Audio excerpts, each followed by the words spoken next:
we do see cars there, and we see a bunch of officers going over there.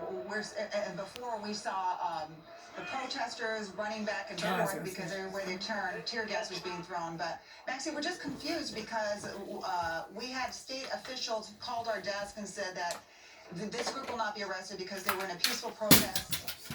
They got trapped, so they're going to have 30 minutes to clear out. But it does not look like that way. Well, I don't know if this was the final. You can see that they're now surrounding Bobby and Steve's. There's a fence over there, and some of them think they can get out that way. If they jump, they're going to be met by police officers. At one point in time, there were some bottles thrown, plastic bottles of water, from the protesters to the police. I don't know if that triggered anything, if that was a part of, or if that changed the tenor of this confrontation at all. But they have had waves coming in, and they have flat out controlled this scene and left little room for protesters. They can't escape. There's nowhere for them to go. Now we've got the sheriff's department right behind coming in. This is the third wave that we've seen, and behind them, Tom, let's see, we've got some Humvees and we've got some vehicles, so that's a fourth line. Some of them are now coming in the form of cars and Humvees. They're coming in. Don't know what the strategy or the plan is here, but pretty soon it's going to be pretty tight quarters for any protesters that are left to try to make a move, because they're just going to have nowhere to go. There's just too many bodies and just too much sheer strength.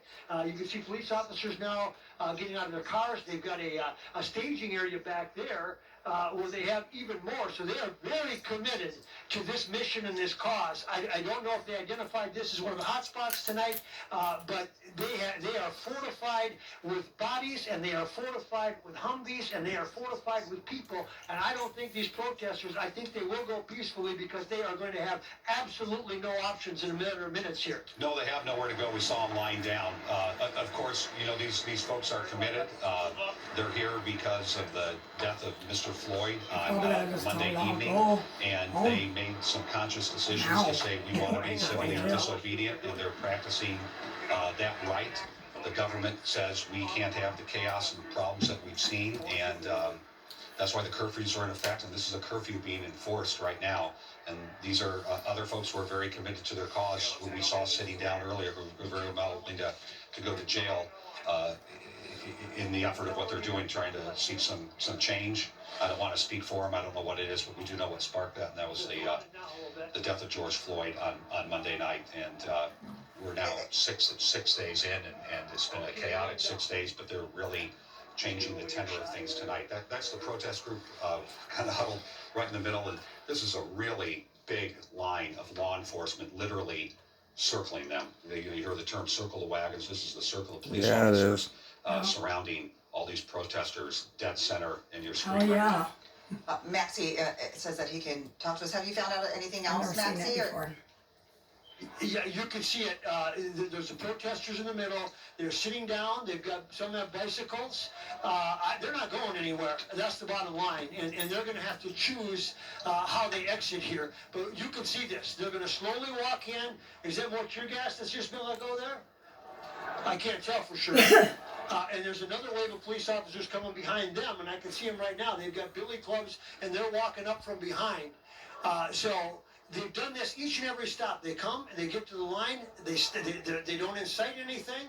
They don't try to engage the protesters in any kind of verbal or anything else. They just stand their line, and then eventually they move again. And eventually they move again. And then behind them keep coming more reinforcements, Humvees, everything else. So this is an incredibly well-orchestrated plan. If the intent was to circle the protesters and pitch them into one spot, this is an intentional, this is an incredibly efficient and effective plan. We have seen no real violence so far, and yet they haven't left the protesters any choice. They did give them some time early on, perhaps, that they could have dispensed and gone back home or whatever it is. I don't know if they're intent on arresting these kids, or if there's a bullhorn going now, and I'm not sure who's talking.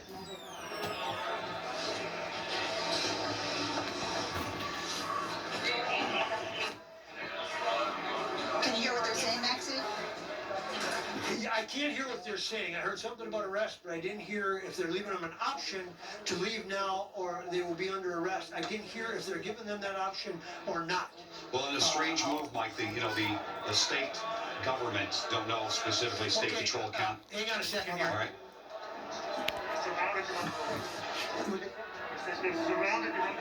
They said they're surrounded and they're under arrest. So all the people that are sitting in there, I assume, are going to be booked and charged.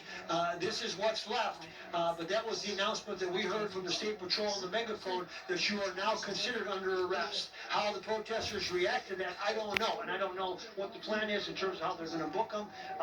There are police officers everywhere here, and there's many behind. And you can see, and now they're starting to chant a little bit, sing a little bit. It's really not a huge group compared to what we saw earlier in the day. It's what I think some of them really just got caught, and they tried to get out of here, and it was too late. They were pinched at every angle. Other people were able to get out earlier because there's not far as many people that they now have surrounded as there were earlier on. We'll have to find out if there's some sort of miscommunication, because what we heard from someone calling into our office, what a state official saying that these were peaceful protesters, they were going to give them 30 minutes to get out. So I don't know if that was 30 minutes from 8 o'clock. Yeah. I don't know. Frank and Amelia, I think you can see I it. see This some. is what it looks like when you get arrested. Yeah. Yep. And those were some that tried to get out. There's a fence over there, and there's a garage over there. And we were actually held up in that garage for a while in the tear gas. In fact, those people were with us in the garage, and they stayed in there, and they were just found out, obviously. And now they're under arrest and being taken away. And I assume that's what they're going to do with the rest of this crowd in one way, shape, or form. I don't know how they're going to go about that. Mike, from Sky 4, we can see a group to the left, a group going in. I don't know if they'll start pulling them out one by one or what their means are, but we can see some of the circles.